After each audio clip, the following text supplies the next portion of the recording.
వచ్చే ఎన్నికల్లో ముస్లిం ఐక్యవేదిక తరపున పోటీకి సిద్ధపడుతున్నట్లు ముస్లిం ఐక్యవేదిక వ్యవస్థాపకులు జాఫర్ పులి తెలిపారు.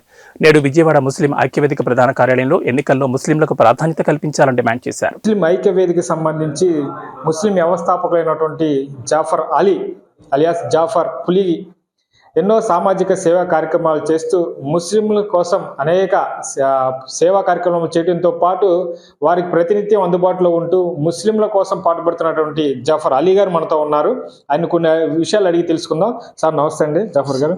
సార్ మీరు వచ్చే ఎన్నికల్లో ముస్లిం ఐక్యవేదిక తరఫున పోటీ చేస్తున్నారనే అది తెలుస్తా ఉంది, నిజమేనంటారా? సార్ యాక్చువల్గా అయితే మీ అందరికీ కూడా సుపరిచితమే. నేను సుదీర్ఘ రాజకీయ ప్రస్థానంలో ఉండేసి పార్టీలలో వచ్చాను. నేను మొదటగా కాంగ్రెస్లో సుదీర్ఘంగా పనిచేసి దాని తర్వాత వైఎస్ఆర్ కాంగ్రెస్లో కూడా క్రియాశీలకంగా పనిచేసి సామాజిక వర్గానికి అన్యాయం జరుగుతుంది, సామాజిక వర్గాన్ని ఒకటి చేయాలనే ఒక భావనతో సుమారు 8 సంవత్సరాలుగా దీనికోసము అహర్నిశలు కష్టపడి ఒక 3 సంవత్సరాలుగా ఐక్యవేదికను స్థాపించడం జరిగింది. యాక్చువల్గా చెప్పాలంటే ప్రస్తుతం నాకైతే రాజకీయాల్లో ఈ జరగబోయే సార్వత్రిక ఎన్నికల్లో నాకు పోటీ చేయాలనే ఉద్దేశం అయితే లేదు. కానీ ప్రధానమైనటువంటి మా యొక్క ముస్లిం ఐక్యవేదిక డిమాండ్లు పార్టీలకు వినిపిస్తున్నాము.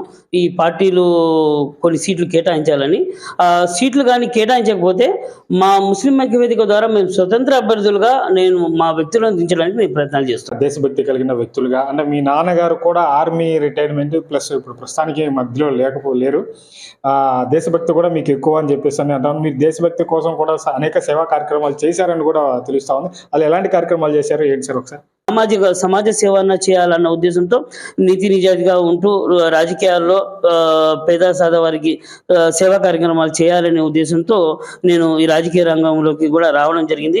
ముఖ్యంగా సార్ నేను ఒక మాట చెప్పదలుచుకున్నా, పవిత్రమైనటువంటి ఈ గడ్డలో జన్మనిచ్చినందుకు ముందుగా అల్లాకు నేను హృదయపూర్వకంగా కృతజ్ఞతలు తెలియజేస్తున్నా. ఎందుకంటే 75 సంవత్సరాల స్వతంత్ర భారతావని, ఇది భిన్నత్వంలో ఏకత్వం, సర్వమత సమ్మేళనం, సంస్కృతి సాంప్రదాయాల సంగమం, ఎన్నో భాషలు, ఎన్నో కట్టుబాట్లు, అన్ని సంస్కృతి సాంప్రదాయాల అందమైనటువంటి ఒక భూతల స్వర్గం ఈ భారతదేశం. ఇక్కడ ఉన్నటువంటి హిందువులు, ముస్లింలు, క్రిస్టియన్స్, సిక్కు సోదరులు, ఇతర మత బౌద్ధ జైన సోదరులు అందరూ కూడా ఈ దేశం యొక్క ముద్దు బిడ్డలన్నమాట. ఇక్కడ నేను పదే నా ప్రసంగాల్లో నేను చెప్పే ఒకే ఒక మాట, ఇటువంటిది అందమైనటువంటి దేశం ప్రపంచ నలుమూలలు ఎక్కడ పోయినా కూడా కనపడదు. ఎందుకంటే ఇక్కడ సంస్కృతి సాంప్రదాయాలే ప్రపంచ దేశాలకు ఆదర్శం. నేను చెప్పేది ఒకటే, ఇక్కడ హిందువులు, ముస్లింలు, క్రిస్టియన్స్ సోదరులు ఉన్నా కూడా ఇక్కడ మానవత్వమే మా మతం, ఐక్యమత్యమే మా బలం అనే నినాదం. అందుకే మేము భారతీయులం అనే మాట మేము చెప్తూ ఉంటాం.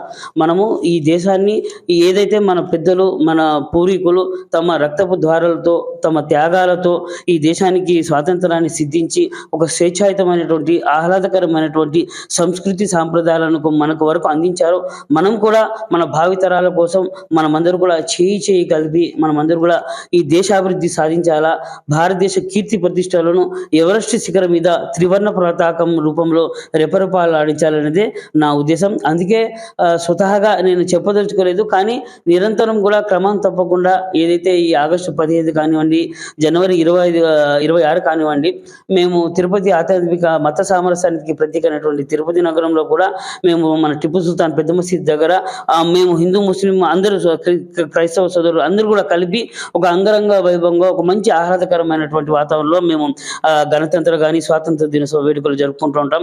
అదేవిధంగా నేను గతంలో కూడా మీకు అందరికీ కూడా సుపరిచితమే, రాష్ట్ర పరిస్థితులు కానివ్వండి, సామాజిక పరిస్థితులు కానివ్వండి, అదేవిధంగా దేశంలో ఉన్నటువంటి రుగ్మతల మీద నేను చాలా ప్రోగ్రాంలు చేశా.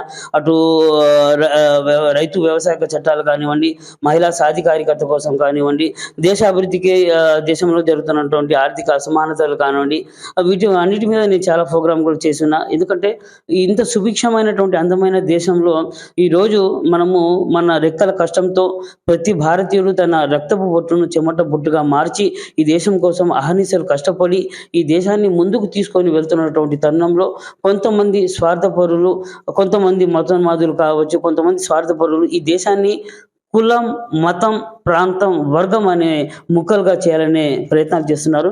అది ఎప్పటికీ సాధ్యం కాదు. ఎందుకంటే మా దేహాలు ముక్కలైనా ఈ దేశాన్ని మనం ముక్కలు కానివ్వం. ఇక్కడ నివసిస్తున్నటువంటి హిందూ, ముస్లిం, క్రైస్తవ సోదరులు అందరూ కూడా మనమందరూ కూడా ఒక తల్లి బిడ్డలం. ఇక్కడ ఈ మట్టిలో పుట్టాం, ఈ మట్టిలో పెరిగాం, ఈ మట్టిలోనే కలిసిపోతాం. ఇక్కడ ఉన్నటువంటి మనకు ధర్మం ఒకటే. ఇక్కడ దీపావళి మందే, రంజాన్ మందే, మన ఏదైతే మన క్రిస్మస్ ఉందో క్రిస్మస్ కూడా మందే, గురుగంధి ప్రతి ఒక్క పండుగలు, హోలీ కానీ ఇవన్నీ కూడా మనవే. ఇక్కడ హిందువులు, ముస్లింలు, క్రిస్టియన్స్, బౌద్ధులు కనపడరు. ఇక్కడ ఏమన్నా, ఏం బాబా, ఏం చెల్లి, ఏం అత్త అనే బంధాలు మాత్రమే కనపడతాయి. ఈ బంధాలను పరిరక్షించాలా. ఇక్కడ మనకున్నటువంటి ఒకే ఒక ధర్మం, నువ్వు పోతే నీ పాడి నేను మొయ్యాలా, నేను పోతే గుప్పడి మట్టి నువ్వు పొయ్యాలా. ఇదే మన భారతీయుల నినాదం, మన ధర్మం. కాబట్టి మనమందరూ కూడా అటువైపుగా కలిసి కట్టుగా ఐకమత్యంతో మానవీయ విలువలతో మనం బతుకుతూ సంస్కృతి సాంప్రదాయాలను మన పిల్లలకు నేర్పించి ఒక అందమైనటువంటి అభివృద్ధి చెందిన దేశంగా మనం తీర్చిదిద్ది ప్రపంచంలోనే అగ్రగామి దేశంగా మనం నిలపాలనేదే నా కోరిక అన్నమాట.